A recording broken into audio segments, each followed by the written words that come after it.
Ahmad et sa famille ont fui Raqqa le mois dernier. Par crainte des représailles du groupe État islamique, ils témoignent anonymement, traumatisés.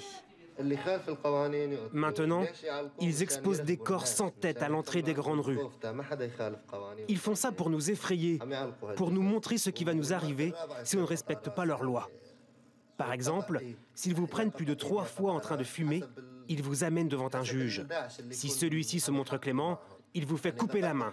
Sinon, il vous fait décapiter. Je prie Dieu pour qu'il nous débarrasse de ces gens. Pour quitter Raqqa, beaucoup se sont cachés sous des camions. Tous racontent une vie insupportable. Souria, elle, en veut beaucoup aux combattants étrangers qui règnent sur la ville. Là-bas, tout est réservé aux combattants du groupe État islamique. Les restaurants, les magasins, tout est pour eux. Mais le peuple, lui, n'a rien, alors que le prix du pain a été multiplié par 10. Tous ces étrangers disent qu'ils viennent faire le djihad. Mais nous, on souffre, on a faim, et eux, ils imposent la charia et ils frappent les femmes. Voilà ce que c'est leur djihad. C'est un djihad contre le peuple syrien.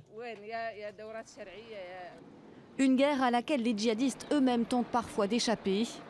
Ces hommes, qui combattent le groupe État islamique, sont amenés à organiser leur fuite.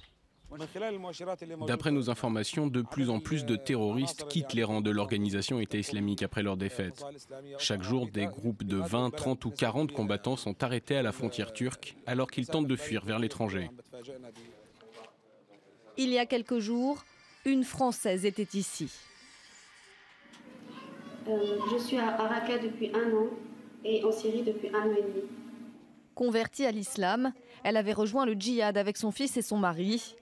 À la mort de ce dernier, elle a supplié ses hommes de l'aider et serait de retour en France aujourd'hui. Elle m'a dit qu'elle s'était rendue compte que l'organisation était une machine de mort, qu'ils n'ont aucun respect pour les musulmans et qui les privent de leur dignité.